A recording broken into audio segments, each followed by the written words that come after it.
All right. Welcome to United Astronomy Clubs of New Jersey. So while I see a few people wandering down, I want to welcome you all to our location in Jenny Jump State Forest in Hope, New Jersey. Uh, we're here.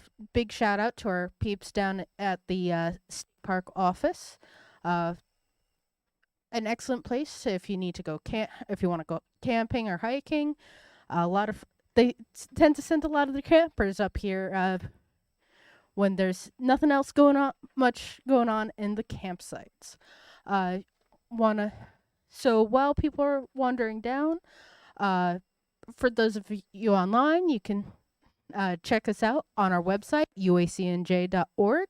It's where you're gonna find a list of our upcoming talks as well as our member clubs, because that's right, we are a club made up of other clubs, and in the effort of having science and astronomy reach the most people possible, we do encourage people to reach out and join their local astronomy club.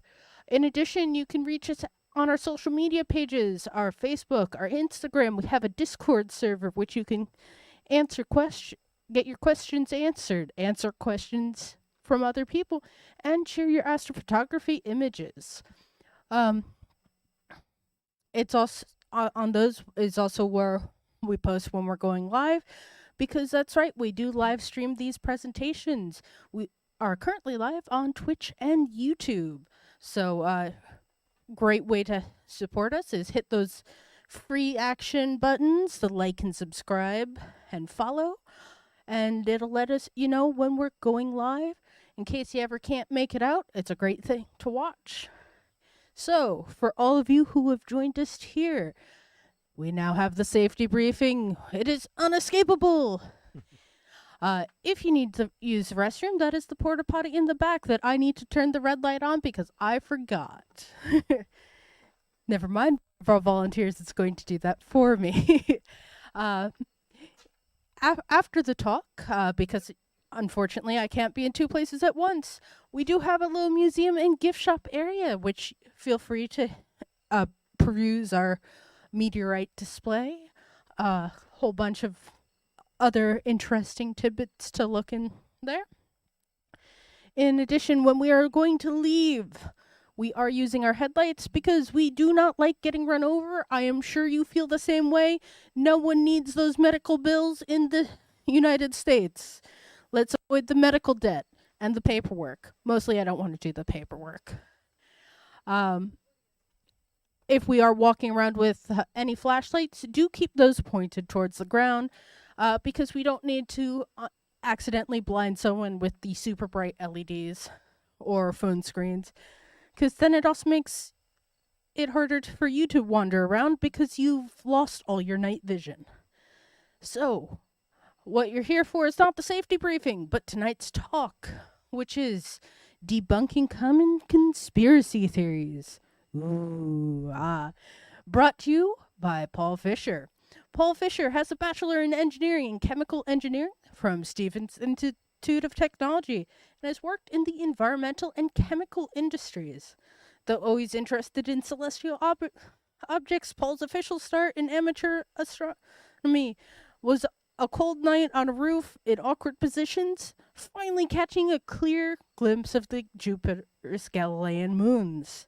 From there, he was hooked, got into some reading that would put our to be read lists to shame, and is now an active member of one of our member clubs, Northwest Jersey Amateur Astronomers, and volunteers here frequently at United Astronomy Clubs of New Jersey. He's our current vice president, so he does a lot of work. And yet still, he has found time to still make time to go out, look at the stars, and even start astrophotography again. With that, here is Paul. Thank you, Kim. Hello, everybody. And I just want to also point out we are a completely volunteer organization. Kim is too nice, but I will shamelessly beg for the club. We do operate on donations from the public. We are completely volunteer. No one's paid here. Our budget is shoestring, as you can imagine. So if you feel that you've gained any benefit tonight or just want to be nice, please, we could use any money that you feel appropriate. I would appreciate it. With that being said, as Kim mentioned, I titled my talk tonight, Nope, with a subtitle of 5 Common Conspiracy Theories Debunked.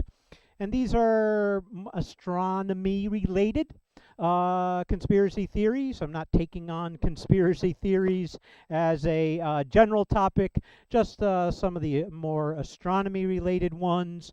And let's talk a little bit about what I was hoping to accomplish tonight and the why. Why am I doing this? First of all, I'm not seeking to get into any philosophical debates with anybody on any conspiracy theories, nor do I want to challenge anyone's belief systems.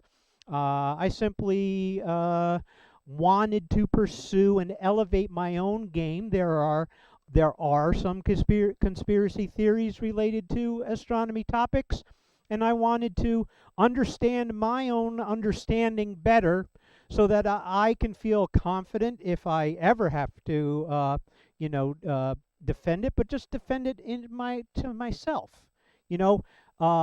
Self-reflection is an important part of being a human being, right?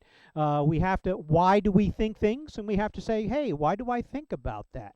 So I have a picture of the thinker up there, and not because I find myself to be an impressive thinker, but just self-reflection, I think, is something that we should all do. And I'm staying humble too, right? One has to entertain in order to fully engage in self-reflection. One has to entertain the possibility that you might not be thinking exactly correctly on a subject, or think you know it as well, or know it as well as you think you do. So a little bit of humble goes a long way, especially when you're testing yourself out on your knowledge of things. So those are some of my goals for putting together this presentation. Tonight's specific five bugaboos, I'm calling them, that we're going to go into is, first of all, astrology. We get this one up here on a relatively frequent basis. We are an astronomy club, not an astrology club. One is science, one not so much science. Okay, the moon landing was a hoax. That's a famous one, right? There's a lot of people out there with videos nowadays claiming that it was impossible that we went to the moon. Well, we will get into that. This one's personal to me a little bit, not so much a common conspiracy theory, but if anyone remembers from a very classic, very popular science fiction movie, Piloting Skills and Asteroid Belts. And what is the movie perception and the fiction, and why it's personal to me is that I do read some science fiction, and everyone likes to write where the movie was, and no one really likes to write where maybe the reality of what an asteroid belt looks like is, even in other popular science or popular or even fringe science fiction. The Milky Way is fake. This is another one that I've had to field here before. That someone was questioning about whether the Milky Way photograph was a photograph. And we'll get into a little bit about that. And then finally, a really popular and hot topic nowadays is the flat Earth, and we'll talk about that one last. All right, right into it with astrology, correct? Yeah, astrology's basic premise, for anyone who doesn't know, is astrology uses a set of rules about the relative positions and movements of heavenly bodies to generate predictions and explanations for events on Earth and human personality traits. And that comes from, that definition comes from Berkeley, University of California, and the specific article is Understanding Science 101, and I gladly not stole, but am using that definition. But we will further talk about Berkeley University, uh, Berkeley University of California's position on whether or not this is science, because there was further good stuff in that article. Just a reminder, the 12 signs of the zodiac. I think I saw some people talking about the celestial sphere and the equator of the celestial sphere, but I think these things are along the ecliptic. However, I don't think there's agreement on it, which is part of the reason why maybe you get your first clue that it isn't science, is because there's no agreement on what makes something a sign of the zodiac, at least as far as astrologers are concerned. All right, the 12 signs of the zodiac. You all recognize it from the newspaper column that always has the predictions for the signs of the zodiac. And you know, I have no. In fact, I read them myself and find it spooky when the predictions come true. I find, as an entertainment venue, that there's nothing wrong with that. And here are the 12 signs of the zodiac: Aries, Taurus, Gemini, Cancer, Leo, Virgo, Libra, Scorpio, Sagittarius, Capricorn, Aquarius, and Pisces. And here's the ecliptic, and here is, for instance, Gemini, and here is Capricorn, and so you'll see them here along the ecliptic. So the ecliptic's probably the more appropriate definition of a sign of a zodiac. And we will be coming back. Oops, I'm highlighting it on my screen. I should be highlighting it up here. We'll be coming back to that picture and that definition in a little bit. Here's my opinion. Nope. You might You might get a feeling that this is my opinion on all of these conspiracy theories. Nope, that's not correct. There is no real influence on many of the heavenly bodies on human beings, but that isn't to say necessarily that there is zero influence. And again, we'll get into it. Is astrology a science? And these, I said we were going to come back to that Berkeley University of California article, and they propose these questions to test whether something is a science or not. Focuses on the natural world, aims to explain the natural world. Does it use testable ideas? Does it rely on evidence? Does it involve the scientific community? Does it lead to ongoing research? And do researchers behave scientifically? Let's just talk about some of the ones on the bottom there, because they aren't immediately obvious. But relies on evidence? Well, that one's, data. Can you put numbers to what you're proposing? And the whole idea is can it be testable? All right, I am going to make a prediction, and then I'm going to test it versus the numbers that I receive in data. Does it involve the scientific community? Once I've tested it, do I allow people to look at what I've done? Do I completely describe the test and allow scientists and others to comment on what I did, on whether what I did made sense when I made these tests?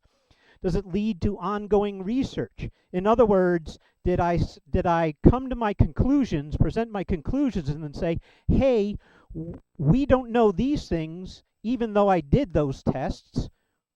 I'm proposing more tests. Somebody should do those. And then finally, do researchers behave scientifically? And what that means is, again, I did these tests. I'm unsure of this conclusion. I'm proposing that maybe we should test to see whether that turned out the way I expected it did, or maybe there's something funny going on here. You self-identified problems with your own research. That's professionalism. That's what a scientist does. Gives his or her partners in science, the scientific world at large, some of the fuel they would need necessarily to deny the argument. And why would you do that? Well, professionalism and wanting to pursue the truth. That's the whole idea behind science. So if you run across people who get defensive about their conclusions on the subject and hide material and don't want to talk about data and don't want to talk about the methodologies, then you might be a little suspicious that that isn't science. And so one might say that being charitable, one might say that astrology does focus on the natural world. They talk about things that we can observe in the sky. That is the natural world. Aims to explain the natural world, assign reasons why that natural world is affecting us. Say there's gravity or something affecting us from the heavens. So those two, you could say they probably don't understand it 100%, but they are at least trying, and that's good. But it fails pretty spectacularly on the rest of those criteria, right? And so we have to say that astrology isn't a science, because it's not giving us testable data. It's not giving us things that we can test that it is in fact doing something that affects us. So astrology has to be maybe relegated to something that is not science. All right, so what is the science? What does affect us? And here we go. There's 4 forces to rule them all. This must be the 4 ring instead of the 1 ring. These are the 4 forces. There's the strong force, the electromagnetic force, there's the weak force, and there's gravitation. And just so everyone knows, these are the 4 fundamental forces that cause everything in the entire universe. These are the 4 forces. That's it. Okay? And it's not just here. It's not just on this planet. It is everywhere that exists. All right. Why are these the fundamental forces, the 4 fundamental forces? Here they are. The strong electromagnetic, weak, and gravitational forces. These are the best current theories. So they must have a theory associated with them, why they work. It's quantum chromodynamics, quantum electrodynamics, the electroweak theory, and general relativity, respect, one-on-one correspondence there, and I got lost in the too many R's there. So that's our best theories. Then they must also have mediators. There must be a particle associated with the energy communication back and forth between the actors. There must be something happening between them. And we must be able to test it and see it. And those things are gluons for the strong force, the electromagnetic force for the photons, W and Z bosons for the weak force, and then proposed is for gravitation is the graviton. And that's in blue because there's a theory. However, quantum full theory of quantum gravity does not yet exist. So I just want to point out that already you can appreciate this as science because the particle physicists and the cosmologists are saying, hey, this is a thing that we're having a problem with, and they point it out to you, right? So you can be pretty assured that these people are being honest with you. And then they has to have a range that they are capable of acting upon you and everything else with. And the strong and the weak force, I got the weak force wrong. That's actually a 10 to minus 15 there. Should be, so I'll have to change that. 10 to the minus 18 meters. and the electromagnetic and gravitation forces are infinite. They can reach you out and touch you from anywhere. So if we were to try to apply this to astrology and say, hey, these are the things, these four fundamental forces from heavenly bodies that are trying to act upon you, then we can throw the strong force and the weak force right out, because the 10 to the minus 15 and 10 to the minus 18 meter numbers are not distances that we need to concern ourselves with, because they're not interpersonal, they're not astronomical distances, they're not interpersonal distances, they're not distances in between your body, they're not distances in between the molecules in your body, they're not distances in between atoms in your body, they're a distance in the nucleus of atoms that make up the entire matter of everything, including your body. So some 220-pound human would feel nothing, because the forces are just internal and you're not feeling them at all. So they are not applicable potentially to astrology.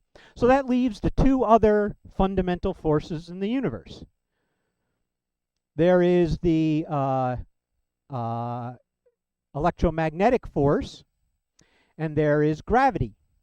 So I use Jupiter here as a heavenly body that might be affecting us. And theoretically, it would be infinite, except for one problem. The equation is Coulomb's law. It's 1 over 4 pi epsilon Q1, Q2, that's the electric charge of body 1, times the electric charge of body 2 over r squared. The problem is that the net charge on any body is, astronomers believe, is basically zero. A zero net charge. That doesn't mean that there isn't charged particles in the atmosphere, it's just the entire body. If something's charged in the atmosphere, that means that something is positive elsewhere, and the entire net charge, if you take in the charge together of Jupiter, would be zero. So that would result, if either charge, especially if both are netly charged zero, if you have a zero net charge, I mean, what happens immediately in the winter if you're walking around in your socks and you touch something? You discharge back to a neutral charge, right? So typically you have a zero charge. So the electromagnetic attraction between you and Jupiter tends to be zero. So that's Coulomb's law. Now let's finally talk about, and this is these are basic laws. These are not the quantum laws that or the gravitational general relativity. These are not the current, but they give us good enough estimations, back of the napkin estimations, that we can get appreciation for it. That leaves one force that can act on you that exists in the universe, and that's Newton's law of gravity. And you can actually calculate how much pull Jupiter's mass, and that is Newton's law, which is F equals G m1 times m2 over r squared. G is the universal gravity constant, if you remember that from your physics courses in high school. And you can actually calculate how much pull Jupiter would have on a 220-pound human. And that would be this many newtons. 0.0000386 newtons.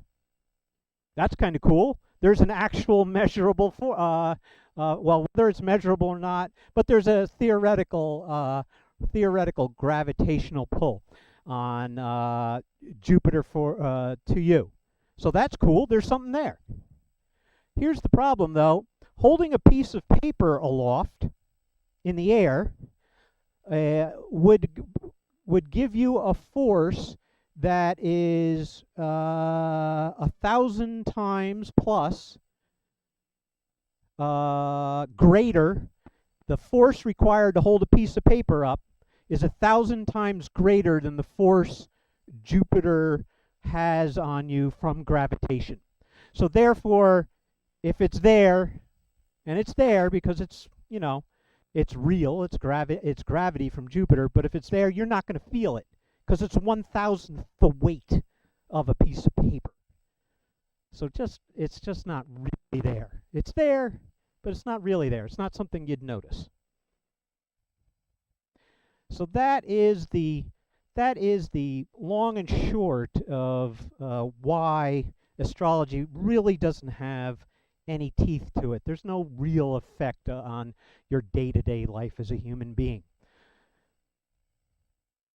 Here's a parting shot at astrology. Axial precession is a thing. That is, here's the tilt of the Earth along its axis, but look what's happening to that tilt. That tilt is actually spinning around like a top. And this happens every 26,000 years. It makes a full circle like a top around that axis, spins around like a top like that. And so what will happen in 13,000 years is that the North Star will not be the North Star. And what star will be the North Star at that point? Polaris will no longer be the pole star, but Vega will be our pole star in 13,000 years, and then it'll go back to the North Star in another 13,000 in a circular manner. And so what happens as it processes is that these various constellations will drift in and out of the ecliptic plane as far as the solar system tilt, whether they're actually in the ecliptic plane or not. And currently, maybe it wasn't happened when astrology was first invented, but now certainly, this guy, this zodiac sign, is actually a 13th zodiac sign that nobody ever bothers mentioning. Some people, I'm sure, take it into account, but most people don't even bother. They didn't even bother incorporating the reality into the theory, which makes you, again, highly suspect that that astrology just really is not a science, not something that we can rely on as humans, not a I don't want to say not well thought out, but not something with teeth that makes useful predictions for us. Okay, here's a very popular one. The moon landing is a hoax. Yeah, the one with the flag, right? The flag's waving. Oh my gosh. What could possibly be happening there? It couldn't be physics or anything, like an object in motion tends to stay in motion, right? You touch it and now it's just perpetually moving. It couldn't be that. It has to be wind. Or, oh my gosh, this one's a twofer. Not only does it show the Earth, which is round, but it's showing it right here at the horizon on the moon, which is, if the moon is tidally locked, that is one face always facing the Earth. Why is it not directly overhead? And we'll come back and describe those, but I would like you to notice that the surface on here and the surface here are suspiciously different. Like, this is a close-up shot of the surface, and this is not a close-up shot of the surface. You can see detail here. You can't see detail here. That might have something to do with it. So nope, no, it was not a hoax, the moon landing. Here are the Apollo missions. There is 12 here. 6 of which were where we successfully landed human beings on the moon. Apollo 1, we have to mention, it was backdated to be an Apollo mission. It was actually a test mission on the ground. What happened, though, is that tragically there was a fire during that mission, and the 3 astronauts who were running the simulation lost their lives in that fire. Apollo 7 was a first mission to space. That happened in the end of '68. Apollo 8 orbited the moon, and that happened also at the end of '68. So we went into space. We went to the moon. Didn't land there yet. We actually then our next step was to take in Apollo 9, take the lunar module up with the command module and orbit the Earth with the lunar module and actually separate it and test it out a little bit. Apollo 10 took the lunar module all the way to the moon. So step by step, making progress. Here's the big one, Apollo 11. That's one small step. That was the first time humans put their feet on the moon. That happened in July of '69. Apollo 12 went there and retrieved some equipment that we had, unmanned equipment that we had put there up on the moon before, and also left a seismometer seismometer, excuse me, in November of '69. Bought the retrieved equipment back, but left the seismometer. Apollo 13, we might remember from the movie, was the one where, Houston, we have a problem, which was said. That was actually, it's attributed to 2 of the crew on that mission. They both said it at various times. And let's not make the distinction between those brave people who did that. So that did said. However, the failure is not an option, is an artifact from the movies. That was not actually said. That was written by writers for the movie. That is not an actual quote. Apollo 14, the famous astronaut Shepard first astronaut went back into space and actually landed on the moon. Apollo 15, the rover, the lunar rover debuts. That's the first mission using the rover, and the J missions.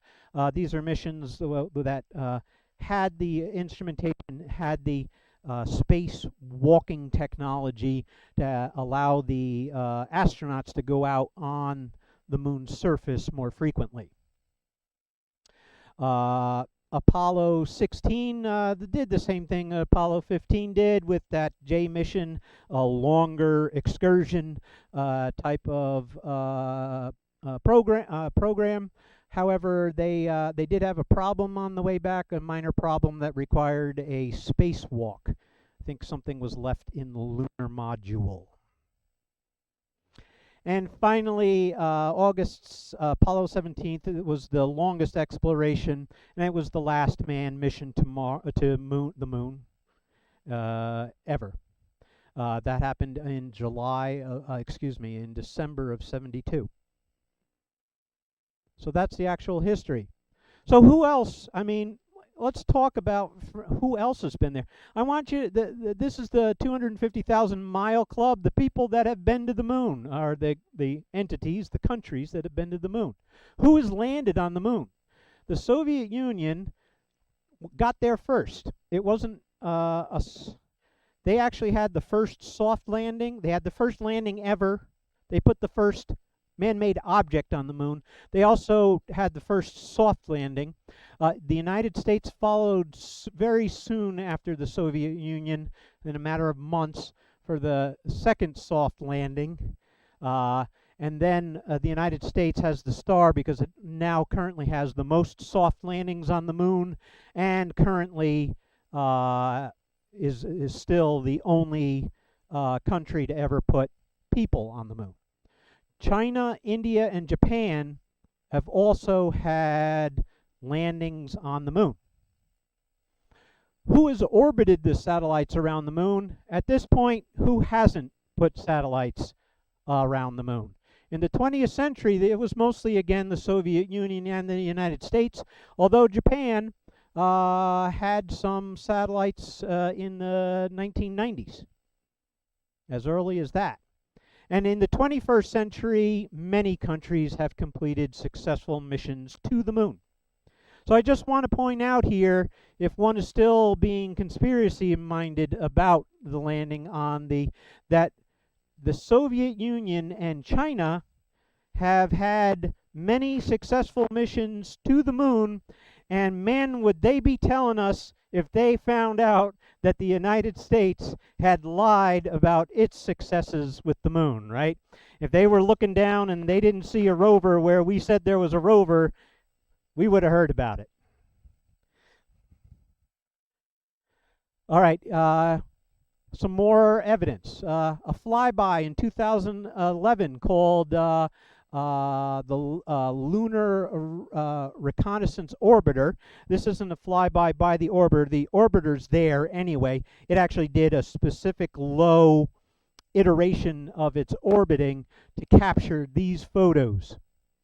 And here you can see the actual photos from that orbiter around the 6 sites of the Apollo missions, and you can see tracks. You can see these ones that seem more, let's say, smooth and have 2 tire tracks associated with them are obviously the lunar. The buggy, the moon buggy, going back and forth around the landing site. And the ones with more meandering, sort of random and less definition to them are human beings where they walked on the moon. And you can see actual modules located. Now that's the best we're going to get. That's say 100 miles up. 100 miles over the Earth, you can see a 1 foot by 1 foot resolution. You might be able to sort of see a flag, but you won't see it in any detail. From our own satellites 100 miles above Earth. So if you think that we can see pictures of or see the flags using telescopes from Earth on the moon 250,000 miles away, we just don't have that capability, right? So you need a satellite to get any sort of resolution needed to see objects that small.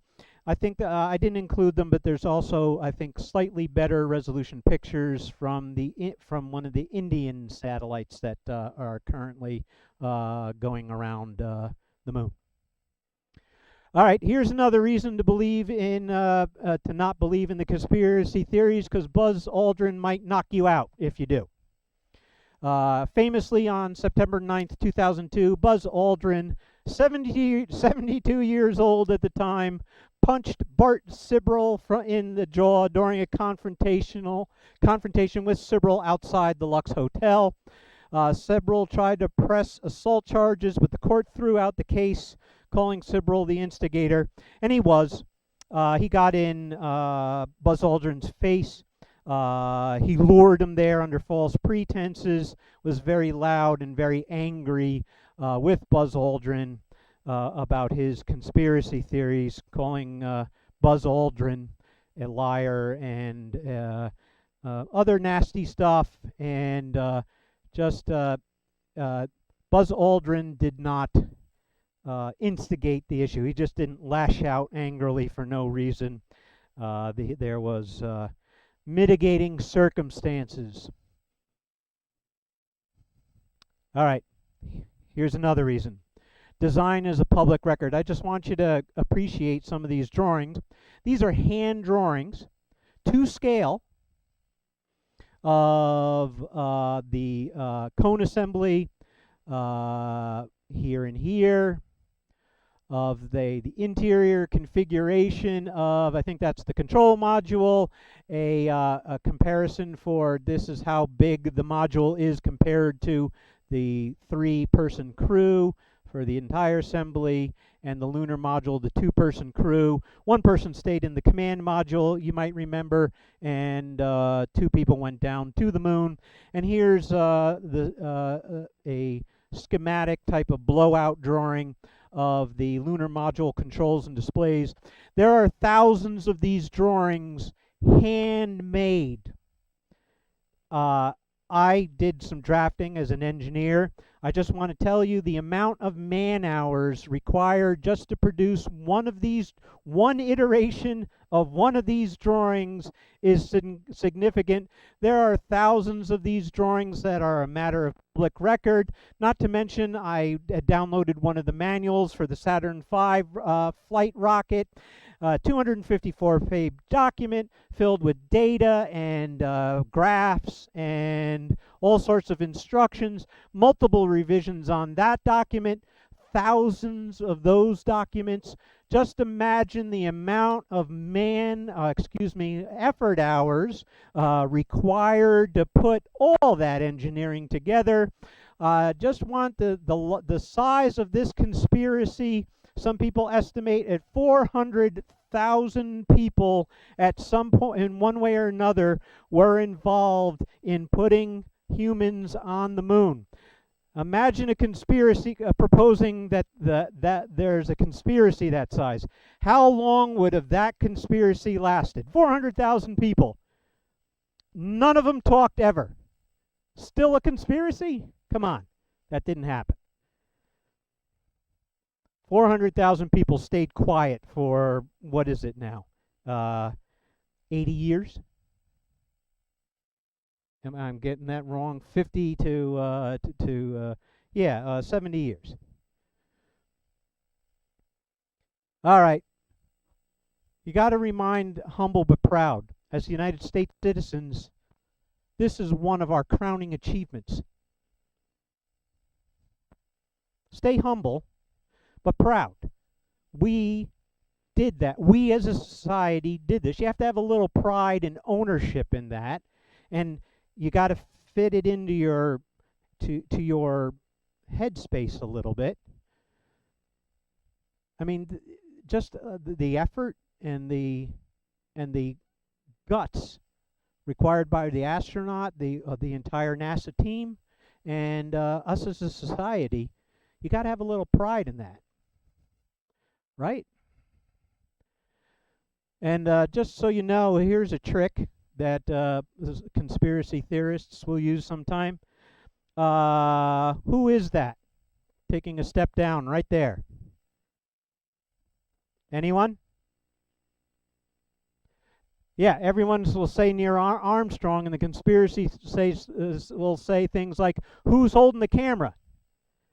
That's Buzz Aldrin. And Neil Armstrong's holding the camera. This isn't the first step on the moon. That actually came from, this is a famous photo, but this isn't the first step. That actually came from, it's not a great photo, came from a remote operated camera mounted on the module. Going back to these guys here, just so we can, like I said, this is just physics. That's a fabric moved and then doesn't have any resistance to it. Will just continue moving. That's Newton's second law, right? An object in motion tends to stay in motion. And here, I wanted to point out the difference in the surfaces here. This is taken at the surface with a still camera. This was taken from the command module orbiting the moon at the time. That's why you can see the Earth on the horizon as opposed to straight up, because the command module is going around the moon, and it took the picture as it broke the horizon to be able to see the Earth again. Simple explanations. And of course, finally, space lasers, because yeah, space lasers are just cool. enough said, right? No, what actually happened is we dropped on at Apollo 11 a reflective laser target, and we still use that laser target to measure the distance from the Earth to the Moon within 1 centimeter. And just in case you're curious what the current measurement is, it's 238,855 miles. So we are still using that piece of equipment that is there, that we placed there on a manned mission. All right, I think we beat the lunar landing hoax to death. Let's move on to piloting skills and asteroid belts. This one's nice and quick. This popular movie, which should remain nameless, I won't point to this here so you don't know what it is. Look at that asteroid field in the background there, which this asteroid's a part of one. Cool picture. Cool picture. And here is this unnamed spaceship flying through that asteroid field. Again, I won't point to that. And the dude, remember this scene, it's the dude, the other dude, the princess and the hairy dude, and the comic relief robots flying through the asteroid field. That was an awesome scene. Very exciting. Nope, that's not true. That's not what an asteroid field at all looks like. It can't exist like that. They can't retain that level of complexity because when you have collisions in a bunch of objects revolving around a common point, the differences in those velocities due to collisions will start averaging out, and the objects will start coalescing and forming a planet, or get cleared out by gravitational forces from other planets in the vicinity. That doesn't happen in the asteroid belt because it's just not that complex and that many objects there. The 4 largest asteroids are Ceres, Vesta, Pallas, and Hygiea, and the total mass of the asteroid belt is less than the mass of the Moon. So that is a small planet. The Moon's a smallish planet.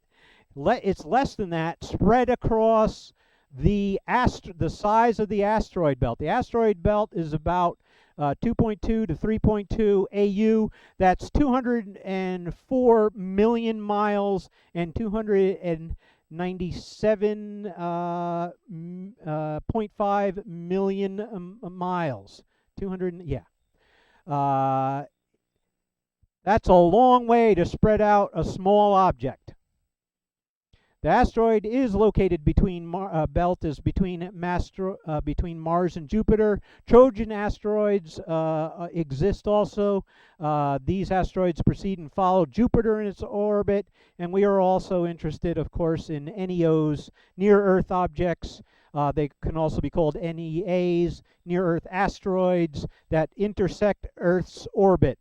Apophis, you might have heard, famously in the 2030s will be coming to visit us very closely. The average distance, what that ends up being, this amount of mass distributed over this area ends up being the average distance between asteroid is about 600,000 miles apart. The average distance between asteroids. A little bit different from that picture and that picture, right? That's a matter of tens of feet, not 600,000 miles. All right, it's no wonder why people make this mistake when we have diagrams like this. It's a little misleading. It looks like it's very dense there. That doesn't look like there's 600,000 miles in between each of those. So that's maybe why it's a little misleading, why popular fiction and other people have this image of asteroids being really close together. This is the asteroid belt. Of course, any near-Earth object will be in the orbit of Earth, and here are the Trojan asteroids preceding and following Jupiter. All right, so that's the asteroid belt, nice and quick.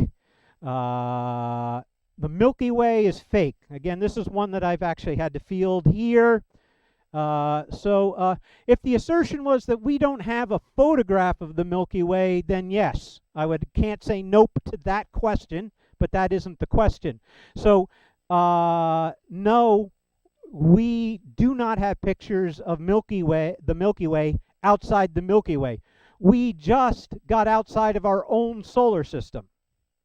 And the Milky Way is way bigger than our solar system. The chances are that the human race will ever be able to take a picture, a real photograph like this, is slim and none, and slim just left town.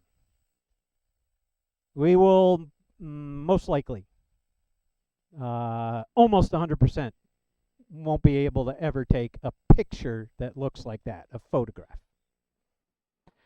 But that's not the question. The question is, this is a plot, this right here. This is a map. We can make maps we made maps all the time without satellite imagery, or even we had maps way before we had airplane images from airplanes, right? It's a plot. It's a map made with real data and illustrative detail taken from similar galaxies. So there are many galaxies that are spiral in nature, and we took the look of those and we actually plotted a lot of the objects. Definitely not all of them, because there's 300 billion stars there. But we plotted enough of the objects to get an idea of the shape of the Milky Way with real data. I didn't put it here, but if you have a star atlas yourself, you have all the data you need to start doing a 3D plot of the Milky Way. You just look at the spherical coordinates indicated in your right ascension and declination and the distance to the object. That's all the spherical data you need to start doing an actual plot of the Milky Way. It'll take you a long time. Like I said, there's about 300 billion stars. So get started. It's a map. It's a plot. It's useful. It doesn't mean that the Milky Way doesn't exist, that it isn't a photograph. What it means is that this is what we can do. All right, I saved the best one for last. The flat Earth. All right, here's the flat Earth's basic premise. Anyone else want to whip out the black light and start listening to Boston or ELO? Because that looks like a lot of their album covers. Nope, that doesn't exist. All right, we've known for a long, long time, longer than most of the things that I just talked about, for a long, long time, that the Earth is not flat and that it's spherical in nature. Pythagoras originally proposed this spherical Earth. However, he was just riffing. At that point, his proposal had the weight of, say, astrology does now. He just liked the concept of spheres. So everyone remember maybe from any philosophy reading that one might have done, Plato's normative forms. Pythagoras just thought the sphere was a really cool shape. And that was his basis. However, Aristotle, who lived 384 to 322 BCE, agreed, and he based that agreement on actual physical evidence.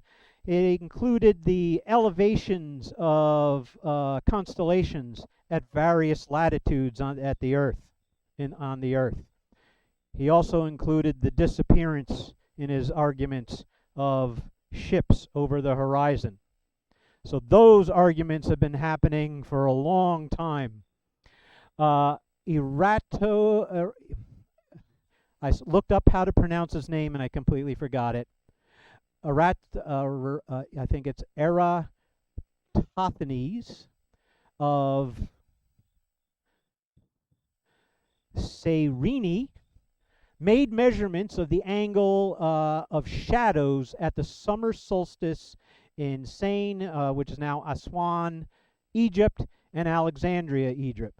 So he compared those two angles at the solstice of the shadows of objects, those angles times the distance, or using trigonometry, knowing the distance in between Alexandria and Aswan, and he employed. How did he know those distances? Because back then that wasn't a trivial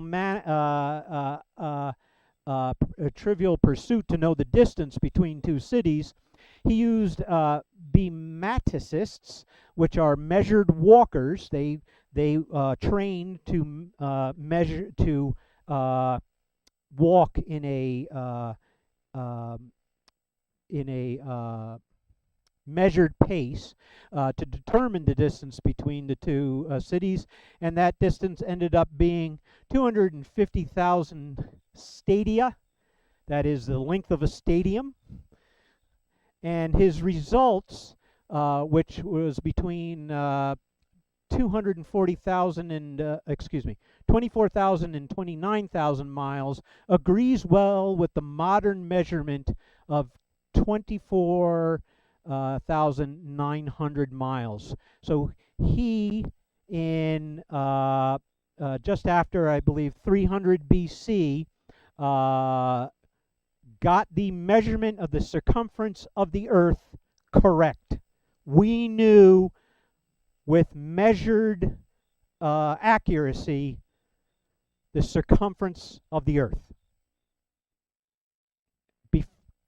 More than 2,000 years ago.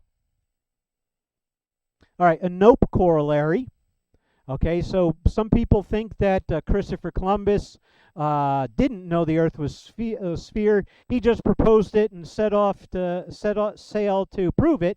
No, he knew. He owned copies of the books of the ancient Greeks, which discussed the measurements that I just mentioned, and later attempts measuring the Earth's circumference.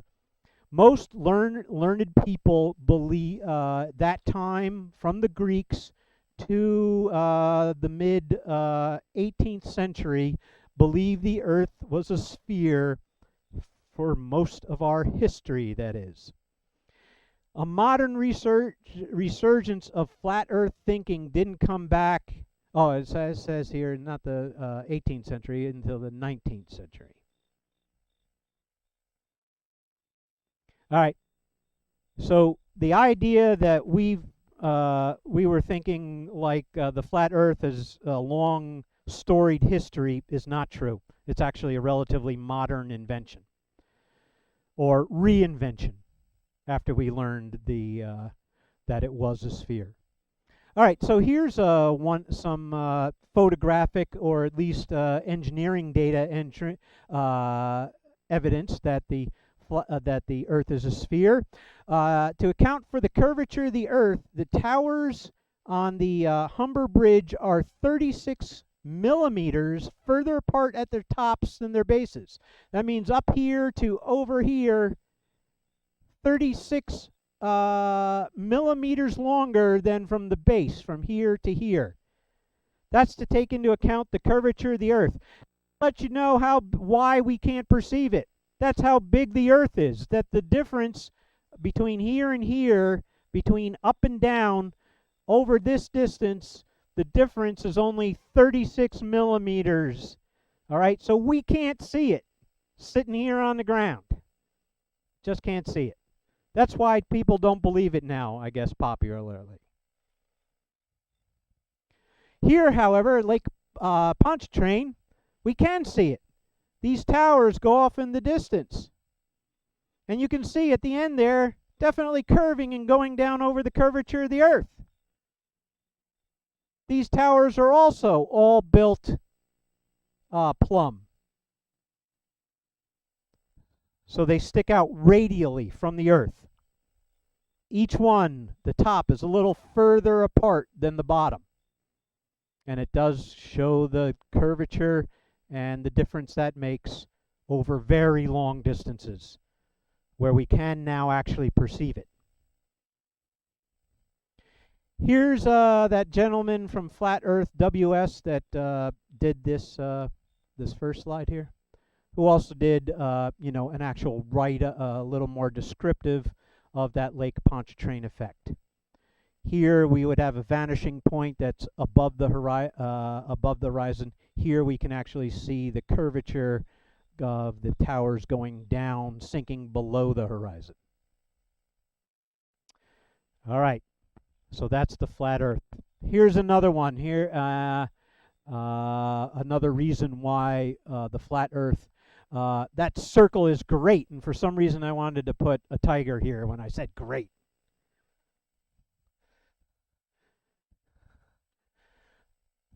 Here's actually what a great circle is. A great circle, everyone knows that on a flat surface, the shortest distance is a straight line between 2 points. That isn't true on a globe. You can't do a straight line on a globe. It's a curved surface. What is the shortest distance between two lines on a globe? It's what's called a great circle. The most famous great circle is the equator. This is the equator down here going through the northern part of South America. That's the equator. That one's equidistant between the poles. Everywhere along the equator, it's the same distance away from the poles. That's why it's special, and that's why it's the equator. However, a great circle is an equator that you took off of the globe and you just stuck it on anywhere, like you hung a hat on a hook. Anywhere on the globe you can put it, anywhere it fits, it's still a great circle. That is the shortest distance, that arc between those 2 points. Right there and there, that arc is the shortest distance on a globe. Here is a Mercator projection of the Earth. How am I doing on time? Am I running very late? Yes, I will speed it up a little bit. And here is the distance. Here's if you were to draw a straight line between 2 points on a Mercator projection. Remember, you're taking a globe and you're flattening it out. Doesn't mathematically work really cool because some things get distorted, which is why we don't have the pole regions on a Mercator projection, because it's just too distorted to be useful. And this is what a great circle looks like on a Mercator projection coming off of the globe. Mercator projection, great circle. It is not an obvious straight line, is it? It's a curved path. But you have to sail this or fly this in order for it to be the shortest distance.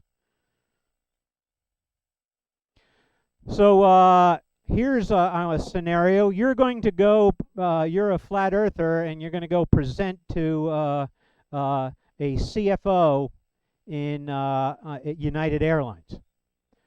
Forget about scholars, cartographers, the military, pilots, captains, other enthusiasts who use great circles every day.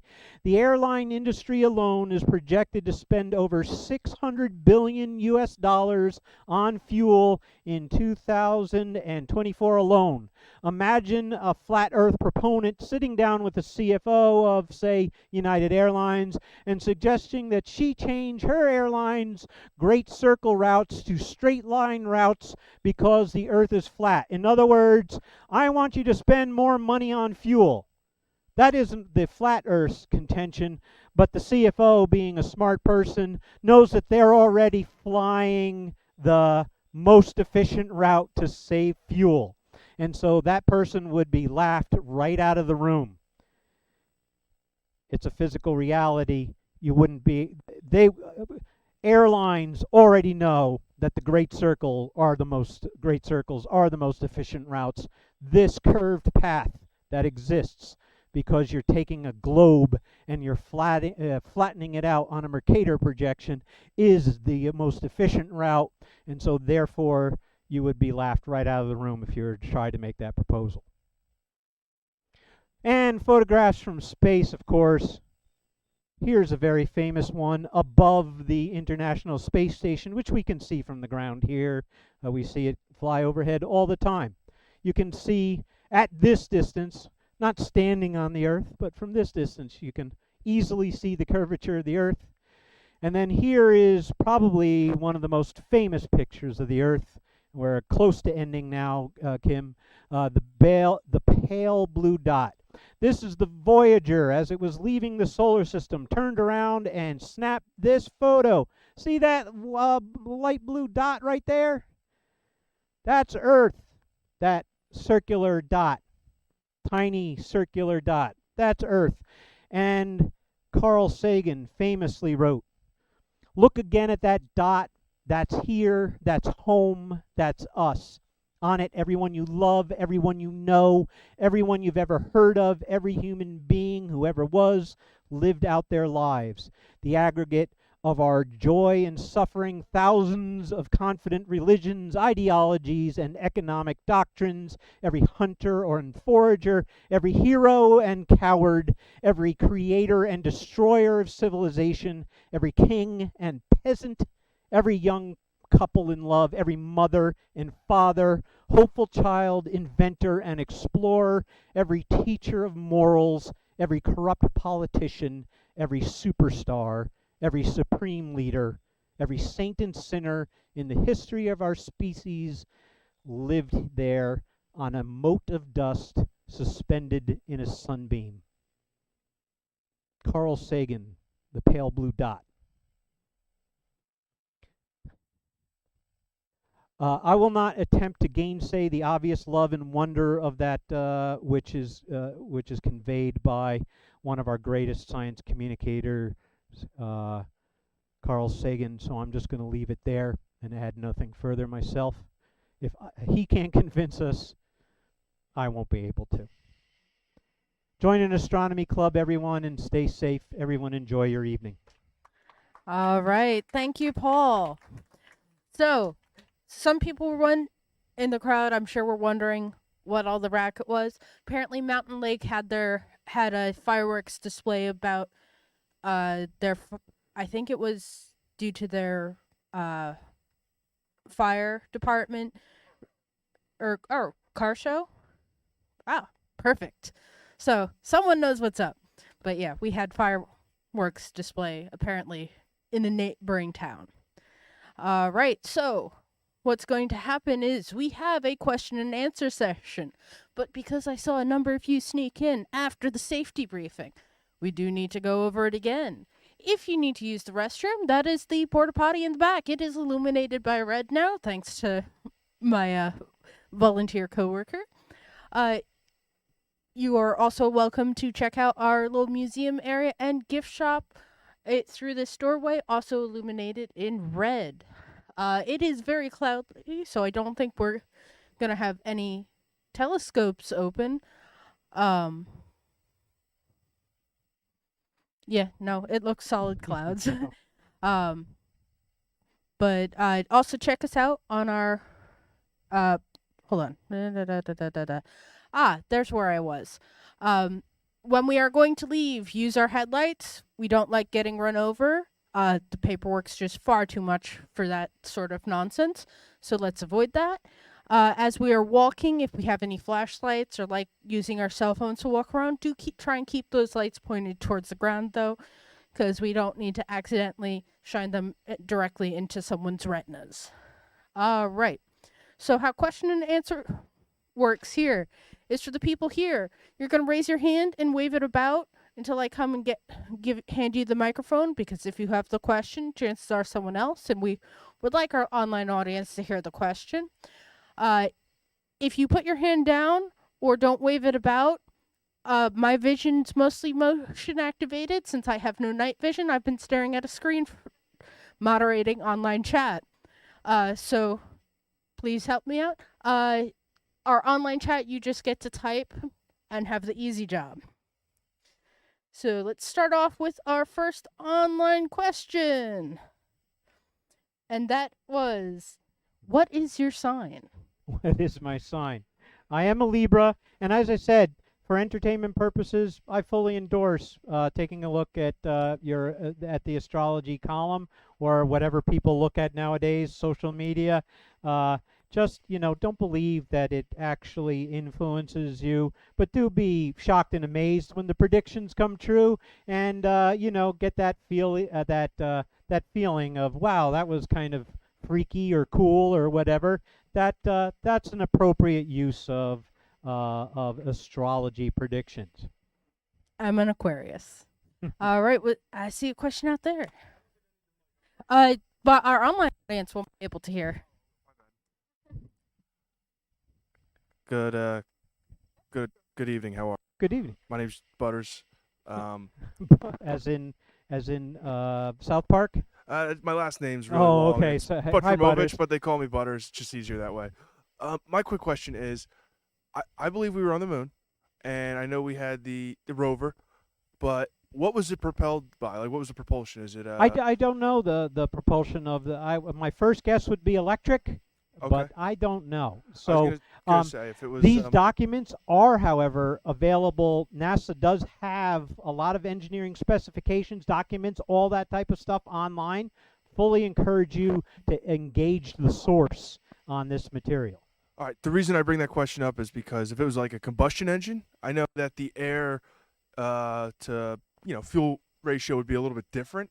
So I was just curious on how they got it to work. You know what I mean? I mean, But that's my question. If one had an air supply, one could still do combustion. I imagine. I don't know. So again, please do. These things are available online, and I know some people are leery for trusting NASA. And I just want to say, quickly mention that having a little bit of hesitation on blindly trusting your own government is a healthy thing. However, one needs to put that in perspective. And is there really any benefit to NASA lying about a science organization lying to us about these things? And no, these things are a matter because of laws of public record. They're available to us and searchable, and so I encourage you to do that. Also, by having it searchable, you encourage people to think up new solutions to that problem or find out better efficiencies Oh, of and course, whatnot. yeah. So. I mean, even there are constant things being invented by hobbyists and other knowledgeable people all the time, and even people who just bump into something cool. Right. So our next online question, from the list you back when we were talking about astrology, from the list that you showed, it seems like astrology used to be a science, and now the science part has branched off into astronomy, while the mysticism has somewhat stayed in astrology. That is an excellent observation, and they probably did come from the same place. Remember the genesis of why we looked at things up in the sky is that our calendars stunk. Our calendars from year to year could not tell us what day it was compared to the year before. Is it the same year? Is it the same day as last year? Our calendars didn't keep an accurate account. In the Roman calendar, famously, didn't even bother counting the days in winter. They just didn't count. So how did we keep track? How did we know it was time to plant the seeds? Because we want to plant it consistently every year in order to maximize our yield so that we don't starve to death. Well, they were able to track the solstice and other portions of the year based on the positions of stars in the sky. And so astrology and astronomy were at one point maybe both different sides of the same coin, trying to keep track of time and just understanding the universe. And as suggested, astrology maybe broke off one direction and astronomy in another direction, and astronomy, which is what we're doing up here, took a little more scientific approach. So that's a good observation. Thank you. All right. Was there another question out here? All right. So if you have a question, like I said, raise your hand. Our next online question: what happened to Apollo 2 through 6? Yeah, good question. I did not go into that because I wanted to throw up the actual missions up there, but they were either scrubbed or they took it to a certain point in their engineering on what they wanted to do, and then they decided, hey, we have enough information on this, we don't need to do it, so they moved on to the next mission. Or oftentimes, because we were, if you remember, in a space race with Russia or USSR at the time, they iterated and we wanted to beat them, so we iterated faster, so we abandoned Apollo X for Apollo Y so we could try to stay ahead of the Russians. So multiple reasons, but projects will get abandoned and then they'll restart under a different name. That doesn't mean that there wasn't a lot of documents for, say, Apollo 2 or Apollo whatever, and that they proceeded through a certain completion of Apollo 2. It just never went to its completion, and therefore we don't hear about it. That's my guess, but again, these records are available online. So please do check me on that and research it yourself. One of our online viewers actually looked up the answer to your question, and they used the Google well. Apparently, they were electric, and they were using very large, inefficient batteries, probably. Yeah, in very rigorous conditions, right? The temperatures on the surface of the moon go from very hot to very cold. Right. So our next online question, which I had actually answered online, but I'll let you answer too. Would landing on an asteroid be possible, like in the movie Armageddon? I imagine you would, but why? It's a dangerous place, and we've already landed robots on them that are doing a perfectly good job. So I don't know necessarily what benefit a manned mission to an asteroid would benefit, but it's possible. It certainly is possible. And it would have to be a big enough asteroid for it to be safe. Safe-ish. It's probably never safe because they're loose balls of gravel and snow and dirt. So it's probably not the safest place for a human to be, but certainly one wouldn't want to be able to jump off of the asteroid and not be able to come back. So it has to be of a certain appreciable size. Yeah, and I actually put that landing on an asteroid is possible because we've done it with things. Yeah, We've had, whether it be trying to do soft landings or flybys or actually just saying impacting it on purpose. I'm trying to figure out how to say it without actually saying what I want to say. Destroy that particular point with the DART mission. Yeah. Where it's like, And we have samples back from an asteroid on Earth being analyzed right now. Yeah. The Bennu sample. Osiris Rex, I believe was that was the mission. Mission name. Right. And I know this was being sarcastic online chat of, oh no, flat Earth isn't true.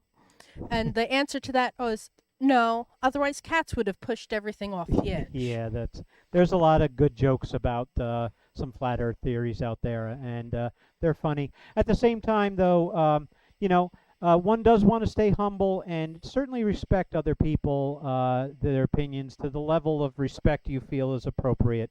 But a certain amount of human decency towards each other, and take people's opinions and beliefs seriously. They are other human beings, after all, and we don't want to just be all sarcasm and jokes and not show a little respect to our fellow humans. Right, so I'm going to put it out online chat. Any last minute questions, do get those in. And I say this now because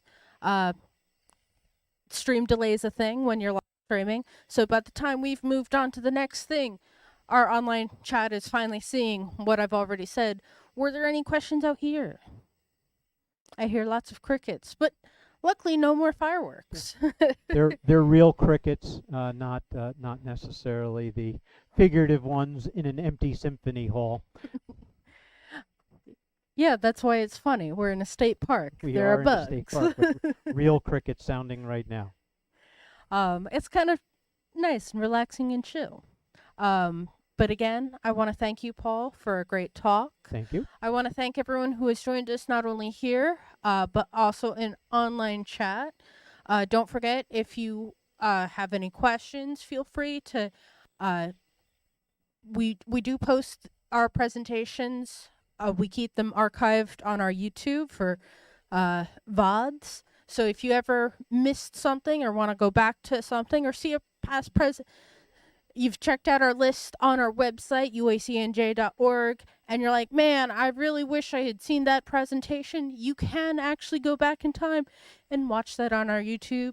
Ask the questions in the comments section, and I do periodically view through those to see what's going on. That is the sun. Yes, that's a very bright screen. And thank you, everyone. Thank you for listening tonight. All right, and with that, have a good night.